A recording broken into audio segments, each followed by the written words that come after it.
appreciate that. Thank you. Thank you. Thank you. Thank you. Thank you very much. Thank you over there. Thank you over there. Thank you. I appreciate it. Thank you very much. That's okay. All right. That's nice. I thank you. I thank you. So how's everybody doing tonight, huh? Good. Well, fuck you. Just trying to make you feel at home. Just a little explanation of what we're doing here tonight. I'm getting ready for an HBO show in about actually 4 weeks from tonight, live from the Beacon Theater in New York. So I'm crowding in all the latest little changes and things I'm trying to do to the material. There's actually one piece I'm going to read to you in the middle of the show. Don't worry, the jokes are all on the pages I'll be reading. Everything will be fine. But anyway, that's the last one for me to memorize, and that's the way I'm doing it. All right? Good. Now, you know, I've been out here all this time, and I realize I haven't complained about anything yet. So I think it might be time to move into the complaint department. All right? Well, I got to tell you, see, let me explain, because I don't have pet peeves. I have major psychotic fucking hatreds. Right? And believe me, it makes the world a lot easier to sort out. First on my list tonight, airport security. Getting tired of this shit. There's too much of it. There's too much security at the airports. I'm tired of some guy with a double-digit IQ and a triple-digit income rooting around inside of my bag for no reason and never finding anything. Haven't found anything yet in anybody's bag. Haven't found one bomb in one bag. And don't tell me, well, the terrorists know their bags are going to be searched, so now they're leaving their bombs at home. There are no bombs. The whole thing is fucking pointless.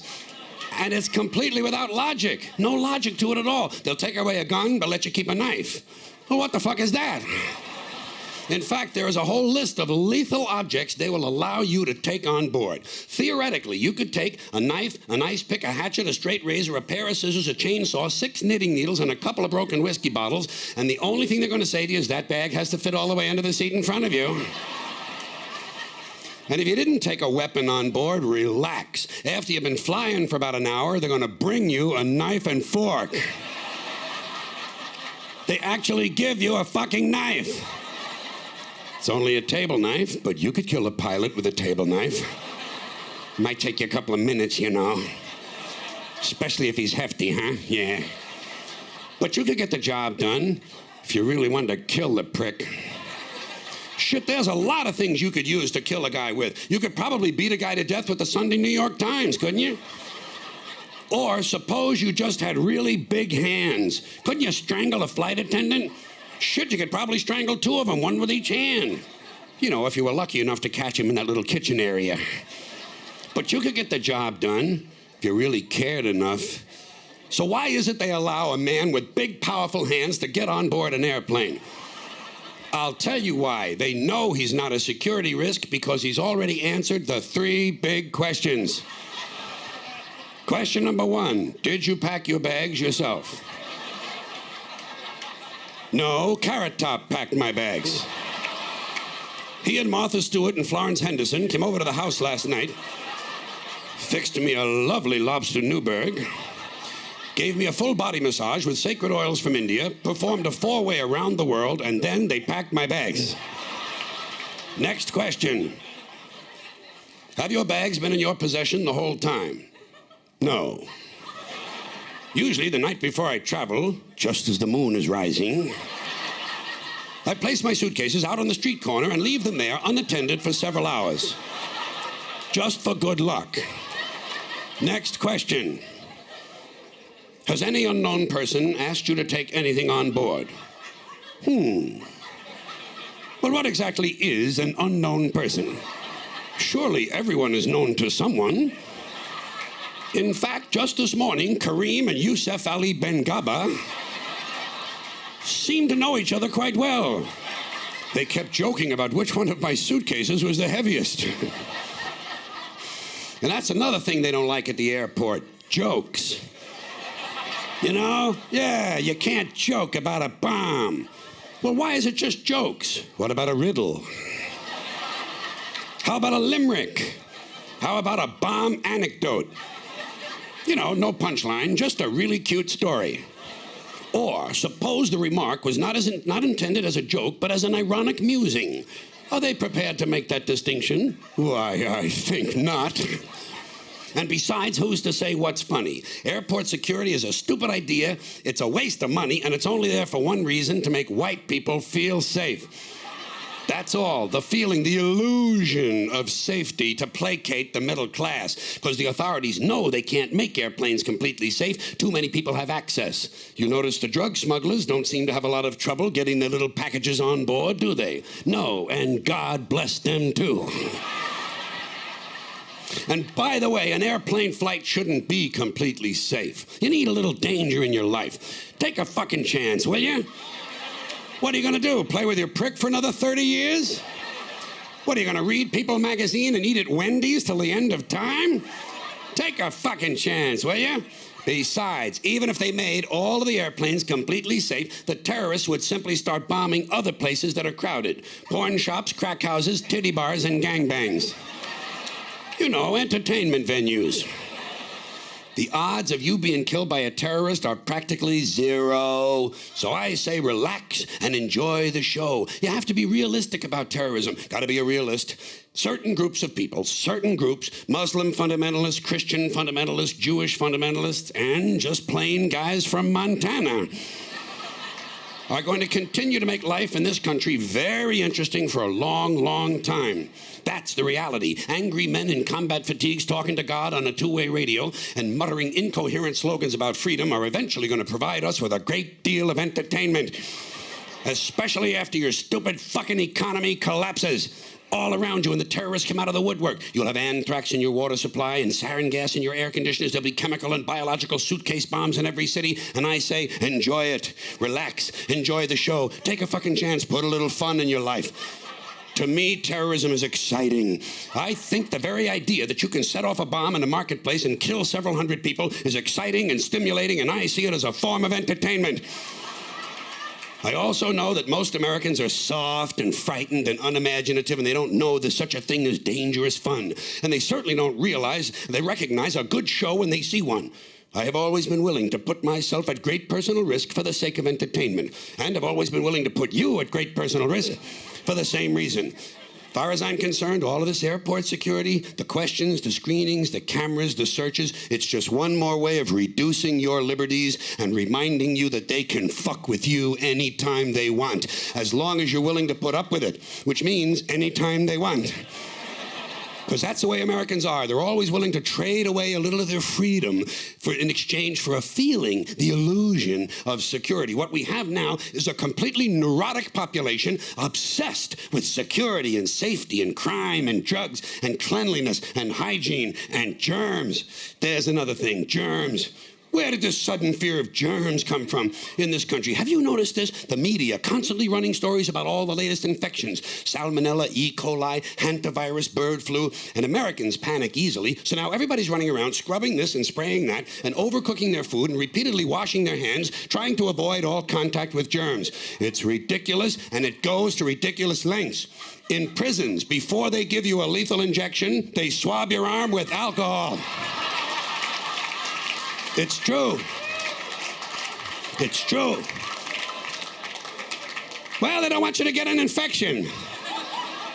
And you can see their point. Wouldn't want some guy to go to hell and be sick.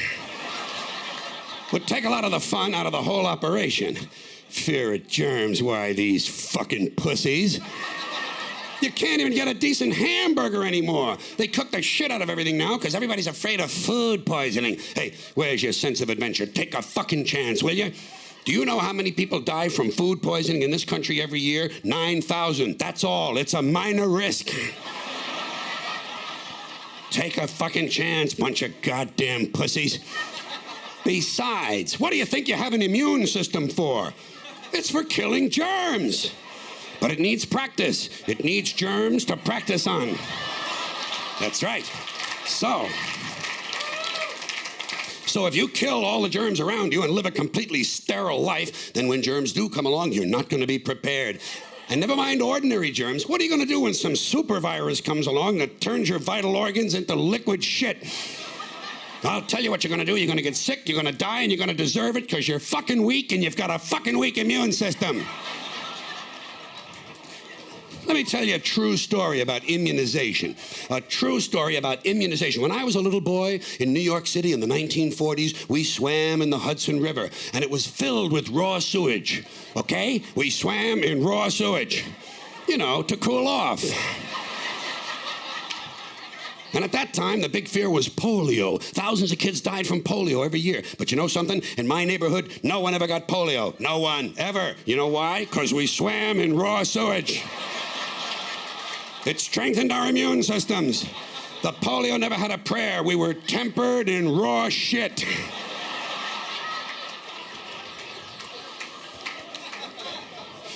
So personally, I never take any special precautions against germs. I don't shy away from people who sneeze and cough. I don't wipe off the telephone. I don't cover the toilet seat. And if I drop food on the floor, I pick it up and eat it.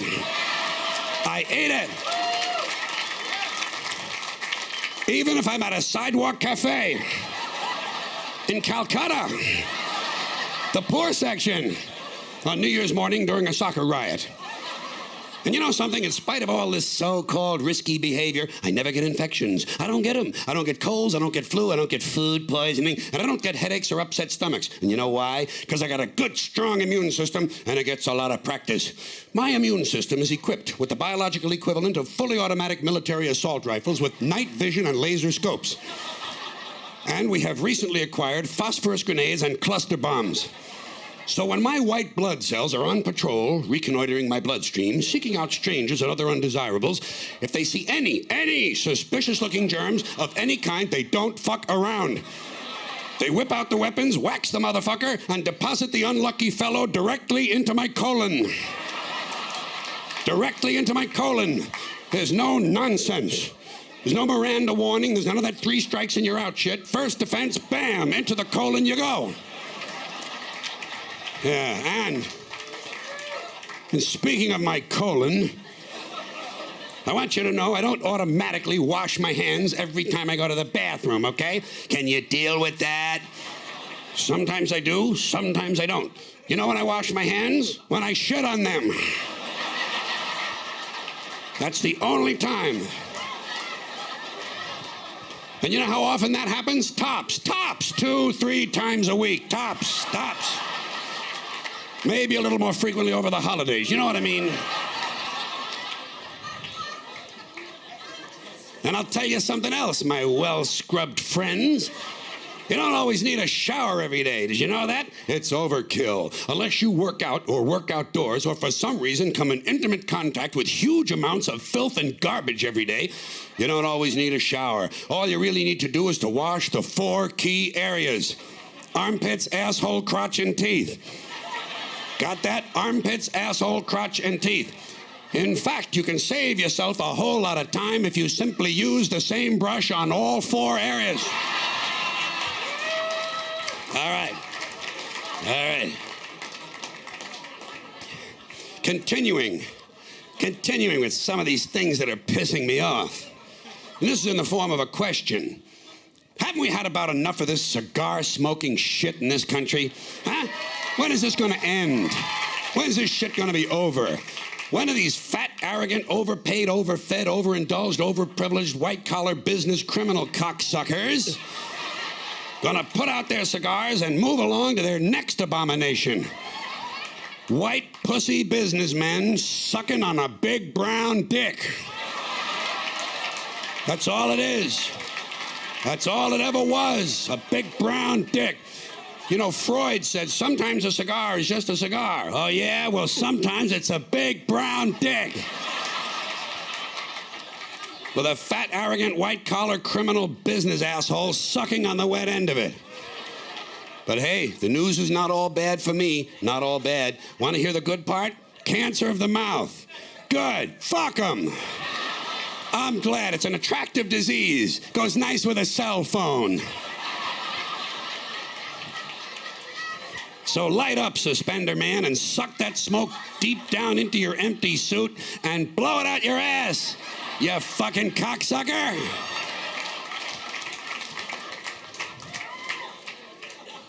Here's another question that's been on my mind. What is all this shit about angels? Have you heard this? 3 out of 4 people now believe in angels. What are you, fucking stupid? Huh? Has everybody lost their fucking mind in this country? Angel shit. You know what I think it is? I think it's a massive, collective, psychotic, chemical flashback from all the drugs, smoked, swallowed, snorted, shot, and absorbed rectally by all Americans from 1960 to 1990. 30 years of adulterated street drugs will get you some fucking angels, my friend. Angel shit. What about goblins, huh? Doesn't anybody believe in goblins? Never hear anything about them except on Halloween, and it's always negative shit, too. You ever notice that? And zombies. Where the fuck are all the zombies? That's the trouble with zombies. They're unreliable. I say if you're going to buy the angel bullshit, you might as well go for the zombie and goblin package as well. And here's another horrifying aspect of American culture, the continued pussification of the American male in the form of Harley-Davidson theme restaurants. What the fuck is going on here? Harley-Davidson used to mean something. It stood for biker attitude. Grimy outlaws and their sweaty mamas, full of beer and crank, rolling around on Harleys, looking for a good time, destroying property, killing teenagers, and raping policemen. All very necessary activities, by the way. But now, theme restaurants. And this soft shit obviously didn't come from hardcore bikers. It came from these weekend motorcyclists, these counterfeit 2-day-a-week motherfuckers who have their bikes trucked into Sturgis, South Dakota, so they can ride around and look at like they just came in off the road. Dentists and bureaucrats and pussy boy software designers getting up on a Harley because they think it makes them cool. Well, hey, Skeezix, you ain't cool. You're fucking chilly. And chilly ain't never been cool. I'm talking about these theme restaurants. Here's a proposition. I think if white people are going to burn down black churches, then black people ought to burn down the House of Blues. Huh? God damn. What a fucking disgrace that place is. The House of Blues. They ought to call it the House of Lame White Motherfuckers. Inauthentic, single-digit, low-frequency, lame white motherfuckers. Especially these movie stars who think they're blues artists. You ever see these guys? Don't it make you want to puke in your soup when one of these fat, balding, overaged, overweight, out-of-shape, middle-aged movie stars with sunglasses jumps on stage and starts blowing into a harmonica? It's a fucking sacrilege. In the first place, white people got no business singing the blues ever. At all, ever, under any circumstances. What the fuck do white people have to be blue about? Banana Republic ran out of khakis? Huh? Jesus. God. The espresso machine is jammed? Hootie and the Blowfish are breaking up? Shit, white people ought to understand their job is to give people the blues, not to get them. And certainly not to sing or play them. Tell you a little secret about the blues. It's not enough to know which notes to play. You got to know why they need to be played. And something else, I don't think white people should be dancing like blacks. Stop that. Stick to your faggoty polkas and waltzes. And that repulsive country line dancing shit that you do. And be yourself. Be white, be proud, be lame, and get the fuck off the dance floor, will ya? Now, as long as we're talking about minorities, well, aren't we? Indirectly? Okay. I have to remember to keep that in. I'm getting laughs on the exposition now. But as long as we're talking about that, you know, there are phrases in the American language, the current language, that are changing all the time. Little phrases get hot and then they fade and so forth. And there's a couple of terms I want to mention that guilty white liberals are using a lot when talking about minorities. First one is happens to be. He happens to be black. I have a friend who happens to be black. Like it's a fucking accident, you know? He happens to be black. Oh, I see. He happens to be black. Yes, yes, yes. He had 2 black parents? Oh, yes, yes, indeed. Yes, he did. That's right. Yes. Oh, my. And they fucked? Oh, indeed they did, yes. Indeed they did. I see. So where does the surprise part come in? I should think it would be more unusual if he just happened to be Scandinavian. Then there's another term that's used, openly. You know, they'll say someone is openly gay. He's openly gay. But that's the only minority they use that for. You know, you wouldn't say someone was openly black. Well, maybe James Brown. Or Louis Farrakhan. Louis Farrakhan is openly black. Colin Powell is not openly black. Colin Powell is openly white. He just happens to be black. Okay. Oh, and thank you. And while we're on this subject, when did the word urban become synonymous with the word black? Did I fall asleep for 8 or 9 years? Urban trends, urban styles, urban music. I was not notified of this at all. Wasn't consulted, didn't get an email, didn't get a fax, didn't get a fucking postcard. Fine. And I don't think white women should be calling each other girlfriend, okay? Stop pretending to be black. And no matter what color you are, you go girl should probably go. Right along with you the man. Hey, you the man. Oh, yeah? Well, you the fucking honky. All right, something a little more positive now. Don't want you to think the whole show is negativity. You know what I mean? This is about a festival. That's kind of uplifting, isn't it? This is my idea for a brand new summer festival. One of those big outdoor festivals. This one is called Slugfest. Okay, this is for men only. Here's what you do. You take about 100,000 of these fucking men. You know who I mean. These macho motherfuckers. These strutting, preening, posturing, hairy, sweaty, alpha male jack-offs. The muscle assholes. You take about 100,000 of these disgusting pricks. You throw them in a big dirt arena, 25-acre dirt arena, and you just let them beat the shit out of each other for 24 hours nonstop. No food, no water, just whiskey and PCP. And you just let them punch and kick and pound the shit out of each other nonstop. No, what am I talking about? Until only one guy is left standing. One guy, and then you take that guy, you put him on a big platform, and you shoot him in the fucking head. Then you put the whole thing on TV. Budweiser would jump at that shit in half a minute.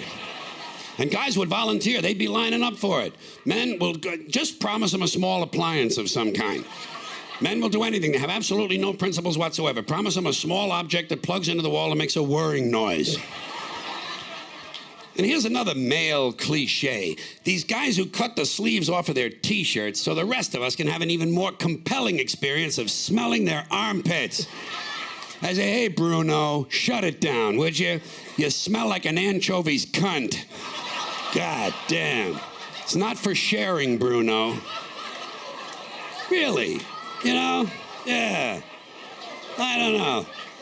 These are the same kind of guys that have that barbed wire tattoo that goes all around the bicep, you know? Hey, this is just what I need. Some guy who hasn't been laid since the bicentennial wants me to think he's a bad motherfucker because he's got a picture. A painting of some barbed wire on his arm.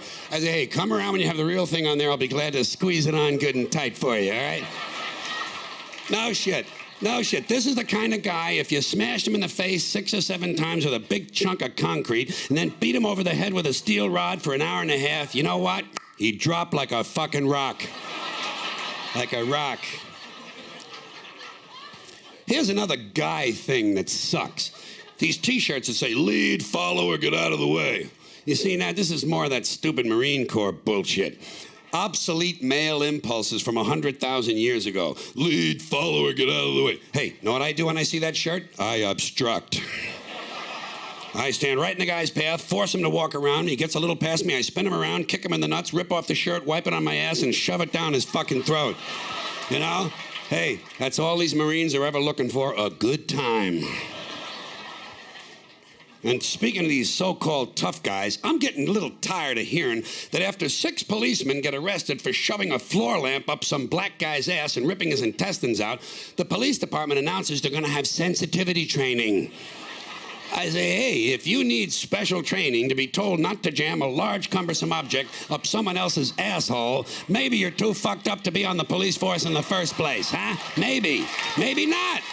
Maybe not. I don't know.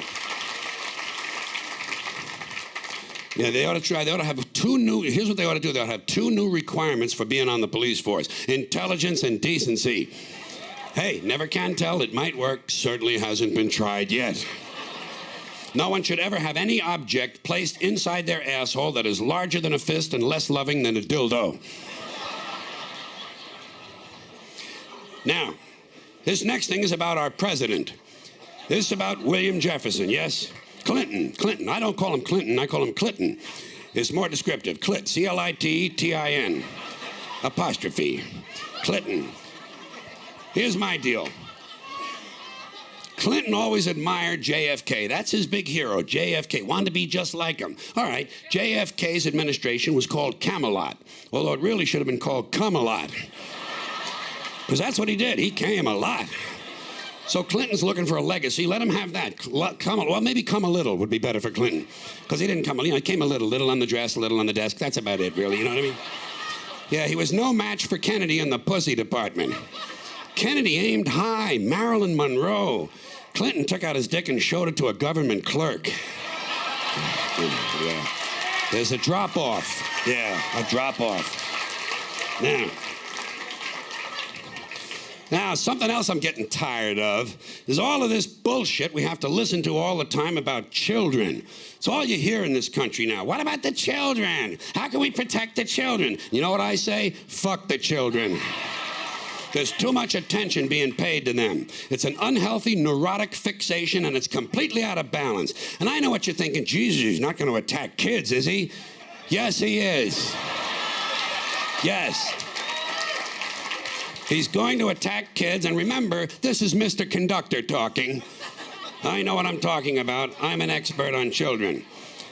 I also know that all of you single dads and soccer moms who think you're such fucking heroes aren't going to like this, but someone's got to tell you for your own good. Your children are overrated and overvalued, and you're turning them into props and objects. You have a child fetish, and it's not healthy. And don't give me that stupid shit, well, I love my children. Fuck you. Everybody loves their children. Doesn't make you special. John Wayne Gacy loved his children. Oh, yeah, kept them all right out in the yard near the garage. That's not what I'm talking about. I'm talking about this constant, mindless yammering in the media that everything has to revolve around what's good for children. Feed the children, teach the children, save the children, protect the children. What it really amounts to is smother the children. And you already know what I say. Fuck the children. And I say it with love. I say it with love. Fuck them and leave them alone. Stop over-managing them. They're smarter than you and they can take care of themselves. You got to remember a few things about kids. First of all, they're not all cute, all right? Not all cute. In fact, if you look at them real close, some of them are rather unpleasant looking. Stay with me on this. The sooner you face it, the better off you're going to be. Second, not all children are smart and clever, okay? Children are like any other group of people. A few winners, a whole lot of losers. In any large group, you're always going to have a handful of winners and a whole lot of people who simply aren't going anywhere. It's the same with kids. There are a lot of loser kids, and you can't fix them all. You got to cut them loose. You got to stop overprotecting them because you're making them soft. Kids are way too soft. One of the problems is there's too much safety equipment. Child restraints, fireproof pajamas, car seats, no sharp edges, and helmets. Helmets, baseball helmets, bicycle helmets, skateboard helmets. Kids have to wear helmets for everything but jerking off now. Parents are taking all the fun out of being kids, just to save a few thousand lives. It's fucking pathetic. Let them take a few chances, will you? Take a fucking chance. What's happening is the soft, fruity baby boomer generation is raising a generation of soft, fruity kids who aren't even allowed to have hazardous toys, for Christ's sakes. Hazardous toys, shit. Whatever happened to survival of the fittest? Here's how it ought to work. The kid who swallows too many marbles doesn't grow up to have kids of his own. Simple as that. Nature knows best. We're saving far too many lives in this country of all ages. Nature should be allowed to do its job of weeding out the weak and sickly people without interference from airbags and batting helmets. Just think of it as passive eugenics, okay? Here's another example of overprotection. Did you ever notice on the news, every time some guy with an AK-47 strolls into a schoolyard and kills 3 or 4 kids and a couple of teachers, the next day, the school is overrun with psychiatrists and psychologists and grief counselors and trauma therapists trying to help the children cope. Shit, when I was a kid, someone came to our school and killed 3 or 4 of us. We went right on with our arithmetic.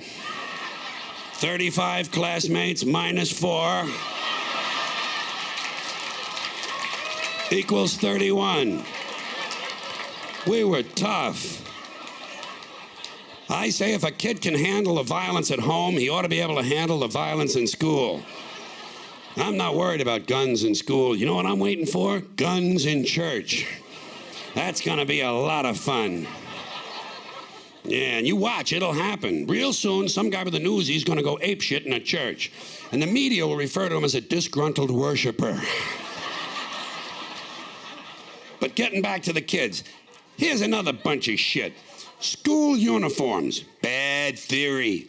You know, the idea is that if kids wear uniforms, it helps keep order. As if schools don't do enough damage getting all these kids to think alike, now they're gonna make them look alike. And it's not a new idea. I saw it in old newsreels from the 1930s, but it was hard to understand because the narration was in German. And, thank you. And what's all this ignorant nonsense about teenage smoking?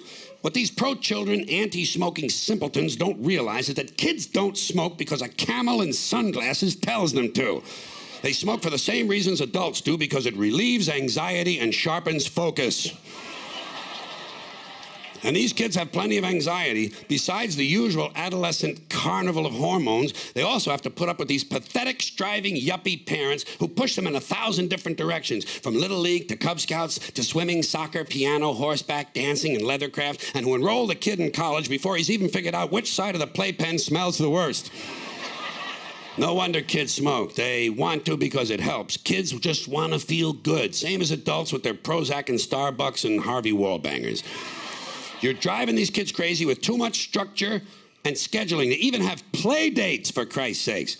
Playing is now done by appointment. It's absurd and it's harmful. I think every day kids should have a 1-hour mandatory period of daydreaming. Just sit and stare out the window. Fuck the computer, the homework, and the video games. Daydream. It's good for you. And if you parents want to know the best thing you can do for your children, leave them the fuck alone.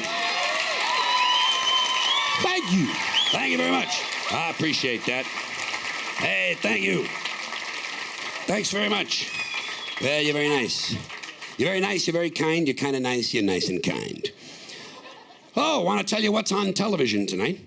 Always like people to know what it is they're missing by not staying home. First of all, on the Playboy channel, they have one of those new reality shows where the people at home send in their own tapes. It's called Home Videos of Bad Fucking. And speaking of that delightful activity, I guess you know, last week, Ricky Lake had a special program, Women Who Fake Orgasms. So tonight, not to be outdone, Jerry Springer has a nighttime special, Men Who Fake Bowel Movements. Yeah, I think they're running out of topics, too. Sally Jesse's next show is called Rapists Who Force Their Victims to Play Yahtzee Beforehand. It's getting a little strange in the late afternoon. And then later on, a little later on tonight, on the Nostalgia Channel, they're going to play back-to-back 2 of my favorite episodes of Little House on the Prairie. First of all, the 1975 Christmas show. Remember that? A Douchebag for Clara. Wasn't that good? It was so... But it was sad. It was sad toward the end when she cried because she stuck it in the wrong hole. Oh. But as they say in the U.S. Navy, there is no wrong hole. And then right after that, they're going to play my favorite Little House on the Prairie of all times, Missy Takes a Big Dump in the Woods. And I thought that was interesting because she had on the high heels and the long dress, and it was fun to watch how she had to maneuver through the poison sumac. And they didn't have toilet paper in those days. She had to use a series of pine cones. And she was pulling them in the wrong direction. Yes, I understand toward the end of the program they had to bleep out a lot of screaming and foul language. And then, hey, later on tonight, later on pay-per-view, Willie Nelson. Willie Nelson's concert is on, and TV Guide listed all the songs he's going to sing. He's going to start out with one of my favorites, Too Drunk to Jerk Off. God, I love that. It's a good song, isn't it? Then he's going to do a series of love songs, Kiss Me, I'm Coming. God, that's a good one. Kiss me, I'm coming. Hold me, I'm humming. Well, I can't help it. I am a romantic, and I do enjoy the sentimental tunes. Here's a sad song. I should have fucked old what's-her-name. Remember that? I should have never played the game. I should have fucked old what's-her-name. Here's one my mother used to sing around the house. Your love ran down my leg, and now you're gone. Yeah, oh yeah. That one always got to me, huh? I'm glad you feel the same way. Here's a fine love song. You blew my mind, now blow me. He's even going to do a Stevie Wonder song. I just called to say I tested positive. Well, you don't want to leave anybody out. You know what I mean?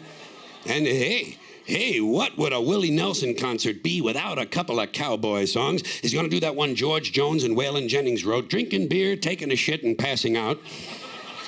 Then he's going to do a kind of a traditional Western song, one that Gene Autry used to sing when I was a little boy. It's midnight in Montana, and I can't get my dick out of this cow. Oh, God, I love that. Isn't that a fine song? I always loved that song. You know why I like it so much? Because it's a real cowboy song. And by the way, speaking of cattle fucking, do you know why it is when a rancher fucks a sheep? When a rancher fucks a sheep, he does so at the edge of a cliff. It's so the sheep will push back. There you go. Little tip for you there. Little sexual tip. Well, I'm here to help. I'm here to help. That's for the guys. Keep that in mind, guys. Yes. All right. Now, this next thing is about names. That's all. Names. Names are an interest of mine, not a hobby. Hobbies cost money. Interests are free. This is just about names. Names. Did you ever notice how they name singles bars? Singles bars all have the same kind of cutesy little one-word names that end in S. Scamps, tramps, chats, rumors, cahoots, cheers, chances, mingles, risks, gambits, notions. Hey, if I had a singles bar, you know what I'd call it? Nipples and dicks. Huh?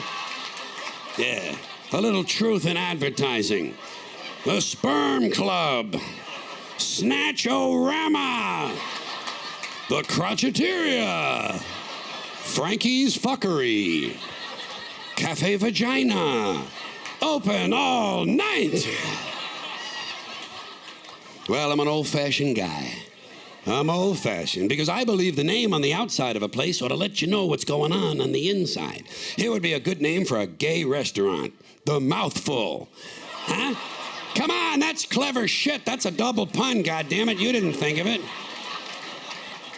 Besides, you don't have to eat there if you don't want to.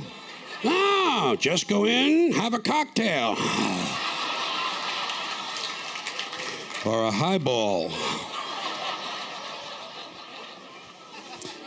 Here's another name I don't care for. TGI Fridays. You know these cutesy-ass places? TGI Fridays. That whole TGIF thing was cute for about an hour. And that was 65 years ago when someone first said it on the radio. Not cute anymore. Time to start bombing these locations. TGI Fridays. If I had a place like that, you know what I'd call it? HSIOW. Holy shit, it's only Wednesday. I think people would drink a lot more liquor if they thought it was Wednesday all the time.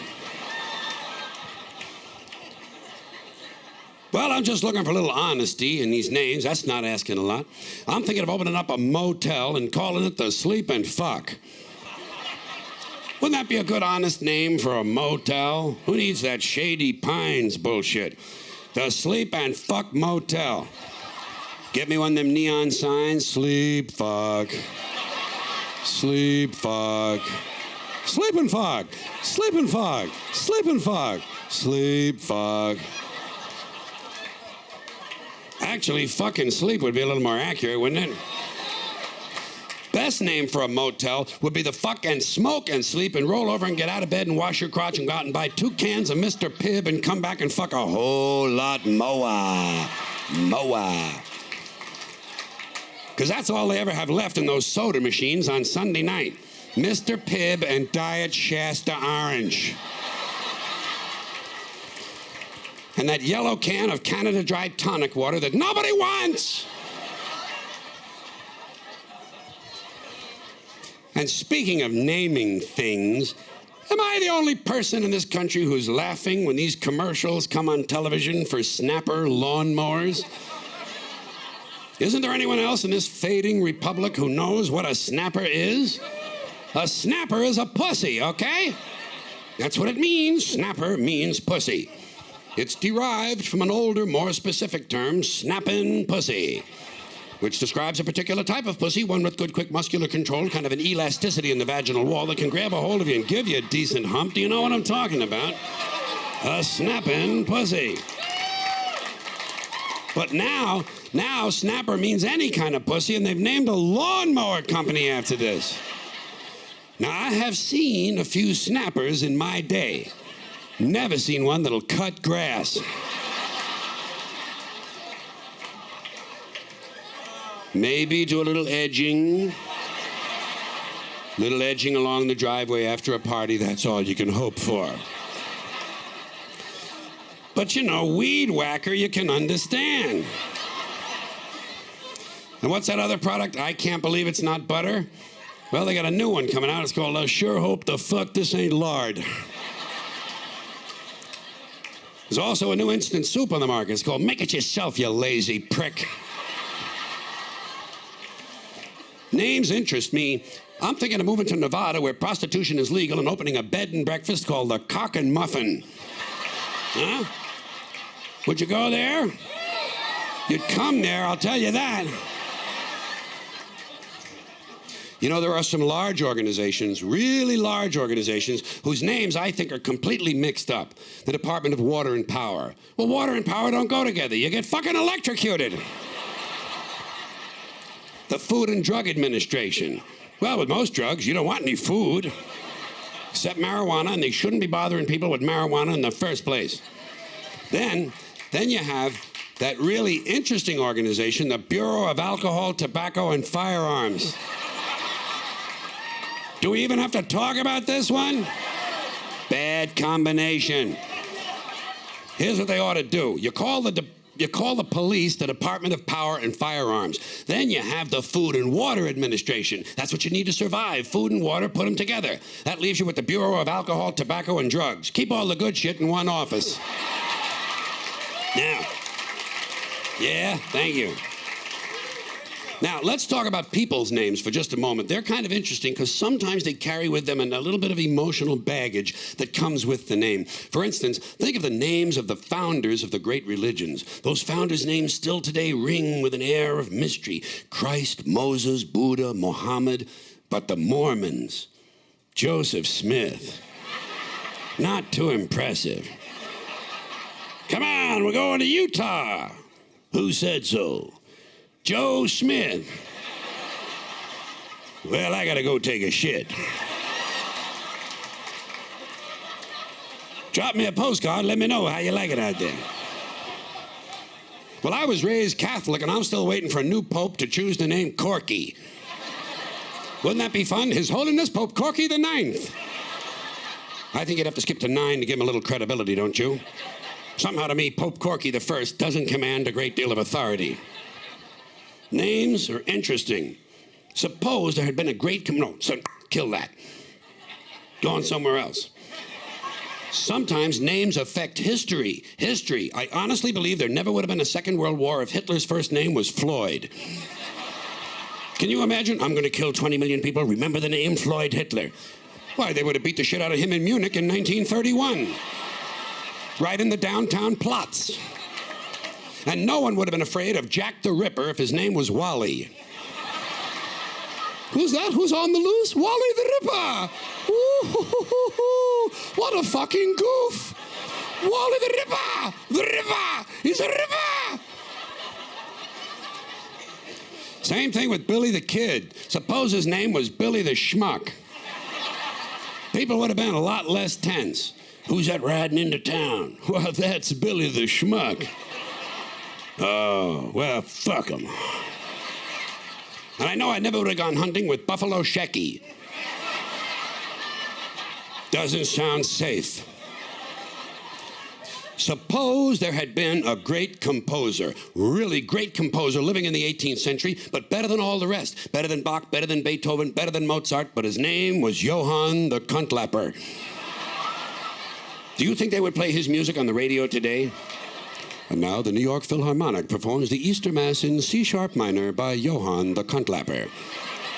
Considered Johann's finest work, it had a profound influence on another obscure composer of that era, Heinrich the Mulefucker. Well, some people have dirty names. They can't help it. They have a dirty name. Did you know, some of you must know this, there's actually a NASCAR race driver whose name is Dick Trickle. That's his name, Dick Trickle. Well, how do you go through life like that? Hi, I'm Dick Trickle. Fine, stand over there, would you please? Yeah. Off the carpet, Mr. Trickle. Thank you. Thank you very much. Yeah. Here's a milk bottle. Would that help you a little bit? Milk bottle? Huh? Well, they look like good moccasins to me. Of course, having your Dick Trickle is not nearly as impressive as having a Magic Johnson. Whoa. Whoa. Look at that thing. God damn, you frightened the dog. If I was you, I'd put that away a little at a time, Mr. Johnson. You wouldn't want to get a big knot in it. And Peter O'Toole. That's a double header, isn't it? Hey, if you're the Doublemint twins, don't bend over near Peter O'Toole. On the other hand, some people have funny names. They can't help it. They have a funny name. Do you realize Howdy Doody's mother and father are known as the Doodies? It's true, Rudy and Judy Doody. And Bo Diddley's mother and father are the Diddleys. Dottie and Dudley Diddley. Well, how would you like to be at a party and have to introduce the Doodies to the Diddleys? Rudy Doody, like you to meet Dottie Diddley, Judy Doody, Judy Doody, Dudley Diddley, Dudley Doody, Rudy Doody, the Doodies, the Diddleys, the Diddleys, the Doodies. By the time you get finished with that shit, who shows up? Howdy Doody's two sisters, Dee Dee Doody and Dodie Doody. Well, I don't know about you, but I'd be drinking triple whiskeys and saying, please, God, don't let fucking Rudy Kazootie show up tonight. And didn't they have any funny names in the Old West? Was everybody out there really named Murdoch and Kincaid? Didn't they have any funny names? Hey, Dan, guess who's over at the saloon getting all liquored up? Two-Gun Flechtenberger. Says he's going to get even with Farley Flockenhocker for killing his buddy, Clayton Heffelflecker. Huh? Well, I heard it from old Doc Peckerchecker. You better tell Sheriff Dick Licker to get his ass on down here. Boy, there's going to be hell to pay when Marshal Dingleberry gets back into town. Hey, there goes that dance hall girl, Fanny Clitpicker. Let's go get laid. Let's go get laid. One more item in this name series, and this is also funny names from the Old West. Did you ever hear this legend, I guess is what you'd call it, that there were certain Indians in the Old West who were named for the first thing they saw when they were born? Makes you wonder why there aren't more Indians named Wet Hairy Pussy, doesn't it? Thank you all for that. I appreciate it. We're doing fine. Yowza. Thank you. Thank you very much. This next thing is about advertising. And in case any of you have any, some cognitive dissonance about the fact that I do commercials for 10, 10, 220, and at the same time attack advertising in my show, well, you'll just have to figure that shit out for yourself, won't you? This is called Advertising Lullaby. Keeping in mind, of course, that the whole purpose of advertising is to lull you to sleep. Quality, value, style, service, selection, convenience, economy, savings, performance, experience, hospitality, low rates, friendly service, name brands, easy terms, affordable prices, money-back guarantee, free installation. Free admission, free appraisal, free alterations, free delivery, free estimates, free home trial, and free parking. No cash, no problem, no kidding. No fuss, no muss, no risk, no obligation, no red tape, no down payment, no entry fee, no hidden charges, no purchase necessary, no one will call on you, no payments or interest till July. Limited time only, though, so act now, order today, send no money, offer good while supplies last, 2 to a customer, each item sold separately, batteries not included, mileage may vary, all sales are final, allow 6 weeks for delivery, some items not available, some assembly required, some restrictions may apply. So come on in, come on in, come on in. Thank you. Come on in. Yes, yes. Yes, folks, come on in for a free demonstration and a free consultation with our friendly professional staff. Our experienced and knowledgeable sales representatives will help you make a selection that's just right for you and just right for your budget. And say, don't forget to pick up your free gift, a classic, deluxe, custom, designer, luxury, prestige, high-quality, premium, select, gourmet pocket pencil sharpener. Yours for the asking, no purchase necessary. It's our way of saying thank you. And if you act now, we'll include an extra added free complimentary bonus gift, a classic, deluxe, custom, designer, luxury, prestige, high-quality, premium, select, gourmet combination keyring, magnifying glass, and garden hose in a genuine imitation leather-style carrying case with authentic vinyl trim. Yours for the asking, no purchase necessary. It's our way of saying thank you. Actually, it's our way of saying, bend over just a little bit farther so I can stick this big dick up your ass a little bit deeper. A little bit deeper. A little bit deeper. You miserable, no good, dumbass fucking consumer. Because you do know, folks, you do know, living in this country, that every time you're exposed to advertising, you realize once again that America's leading industry, its most profitable business, is still the manufacture, packaging, distribution, and marketing of bullshit. High quality, grade A, prime cut, pure American bullshit. And the sad part is, most people seem to be indoctrinated to believe that bullshit only comes from certain places, certain sources. Advertising, politics, salesmen, not true. Bullshit is everywhere. Bullshit is rampant. Parents are full of shit, teachers are full of shit, clergymen are full of shit, and law enforcement people are full of shit. This entire country is completely full of shit, and always has been, from the Declaration of Independence to the Constitution to the Star-Spangled Banner. It's really nothing more than one big steaming pile of red, white, and blue all-American bullshit. Because think of how we started. Think of that. America, this country was founded by a group of slave owners who told us all men are created equal. Oh, yeah, all men, except for Indians and niggers and women, right? I always like to use that authentic American language. A small group of unelected white male slave-holding landowners who also suggested that their class be the only one allowed to vote. Now that is what's known as being stunningly and embarrassingly full of shit. And I think Americans really show their ignorance when they say they want their politicians to be honest. What are these fucking cretins talking about? If honesty were suddenly introduced into American life, the whole system would collapse. No one would know what to do. Honesty would fuck everything up. And I think deep down Americans know that. That's why they elected and re-elected Bill Clinton. You betcha. You betcha. Because the American people like their bullshit right out front where they can get a good, strong whiff of it. Clinton might be full of shit, but at least he lets you know it. Dole tried to hide it, didn't he? Dole kept saying, I'm a plain and honest man. Bullshit. People don't believe that. What did Clinton say? He said, hi, folks, I'm completely full of shit, and how do you like that? And the people said, you know something? At least he's honest. At least he's honest about being completely full of shit. It's just like the business world, same as business. Everybody knows by now all businessmen are completely full of shit. Just the worst kind of low-life criminal cocksuckers you could ever want to run into. A fucking piece of shit businessman. And the proof of it is they don't even trust each other. They don't trust one another. When a businessman sits down to negotiate a deal, the first thing he does is to automatically assume that the other guy is a complete lying prick who's trying to fuck him out of his money. So he's got to do everything he can to fuck the other guy a little bit faster and a little bit harder. And he's got to do it with a big smile on his face.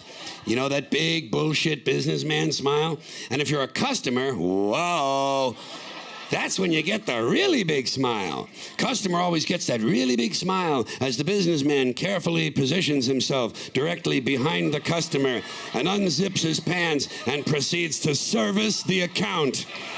I'm servicing this account. This customer needs service. Now you know what they mean when they say, we specialize in customer service. Whoever coined the phrase, let the buyer beware, was probably bleeding from the asshole. But that's business. That's business. But in the bullshit department, a businessman can't hold a candle to a clergyman. Because I got to tell you the truth, folks. When it comes to bullshit, big time, major league bullshit, you have to stand in awe. In awe of the all-time champion of false promises and exaggerated claims, religion. No contest. No contest. Easily. Religion easily has the greatest bullshit story ever told. Think about it for just a moment. Religion has actually convinced people that there's an invisible man living in the sky who watches everything you do every minute of every day. And the invisible man has a special list of 10 things he does not want you to do. And if you do any of these 10 things, he has a special place full of fire and smoke and burning and torture and anguish where he will send you to live and suffer and burn and choke and scream and cry forever and ever till the end of time. But he loves you.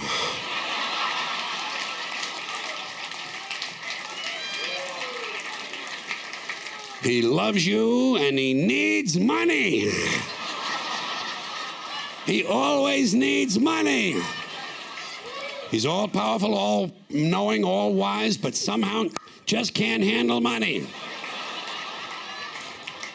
Religion takes in billions of dollars, they pay no taxes, and they always need a little more.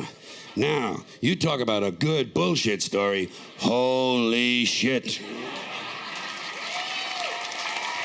Thank you. I appreciate that. Thank you.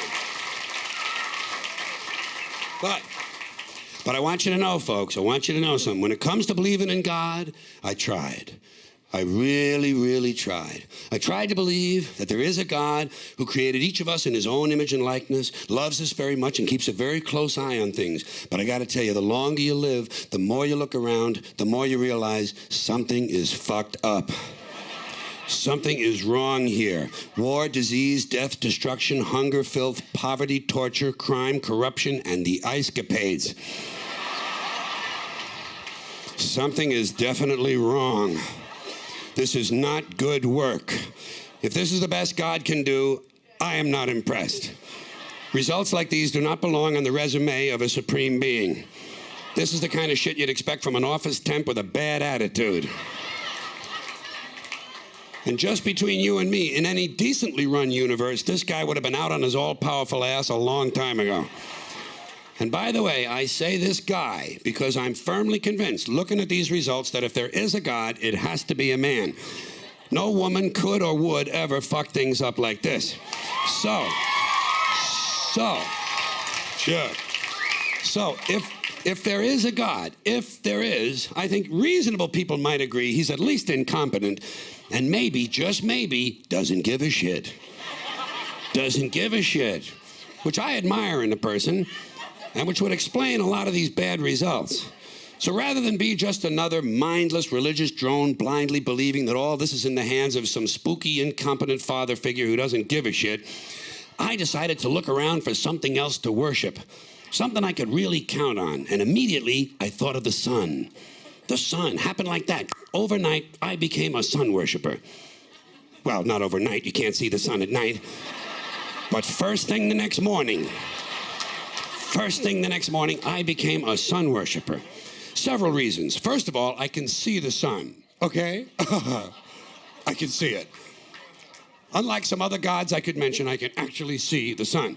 I'm big on that. If I can see something, I don't know, kind of helps the credibility alone. So every day I can see the sun as it gives me all the things I need. Heat, light, food, flowers in the park, reflections on the lake, an occasional melanoma. But hey, at least there are no crucifixions, and we're not setting people on fire just because they don't agree with us. Sun worship is fairly simple. There's no mystery, no miracles, no pageantry. No one asks for money. There's no songs to learn. And we don't have a special building where we all gather once a week to compare clothing.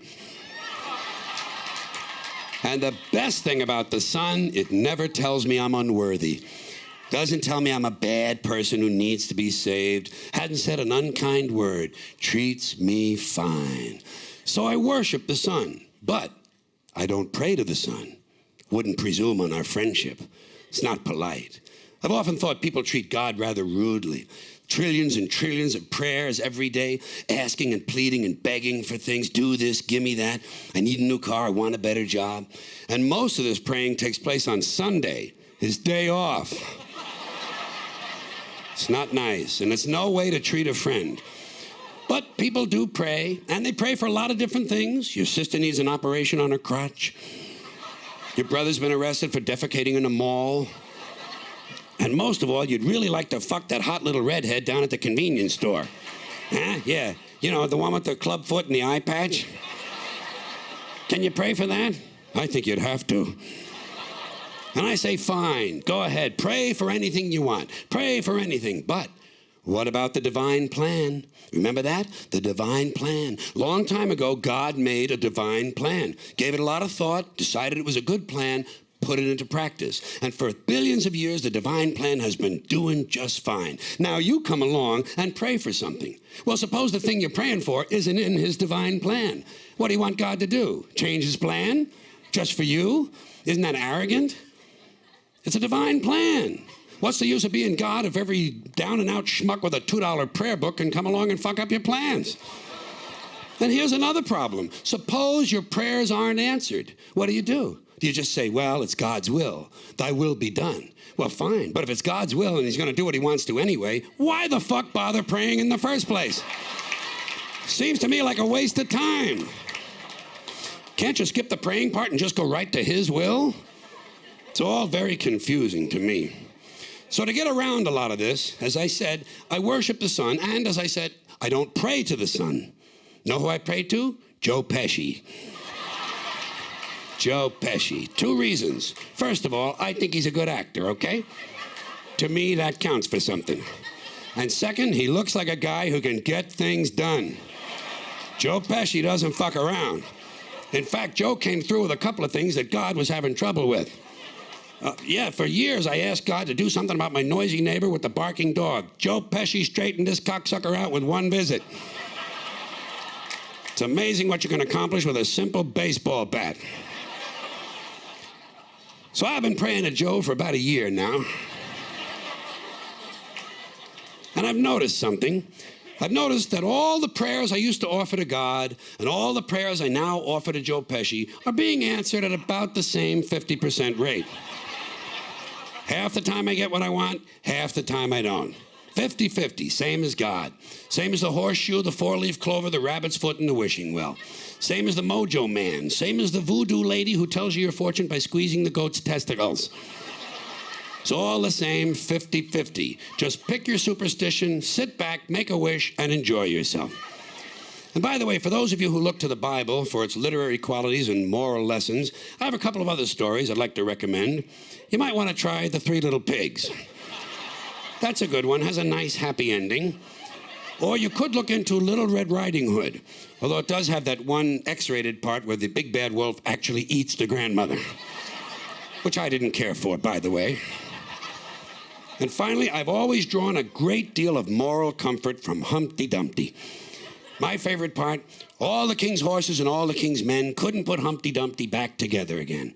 That's because there is no Humpty Dumpty and there is no God. None, not one, never was, no God. In fact, I'll put it this way. If there is a God, may he strike this audience dead. See, everything's fine, nobody's hurt. Okay, I'll raise the stakes on it. I'll raise the stakes a little bit here.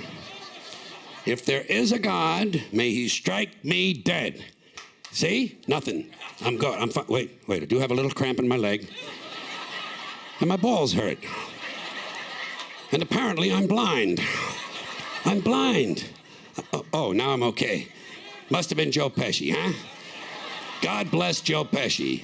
God bless Joe, and Joe bless you. Thanks for coming here tonight. Joe bless you. Joe bless you. See you another day. Bye-bye. Thank you very much.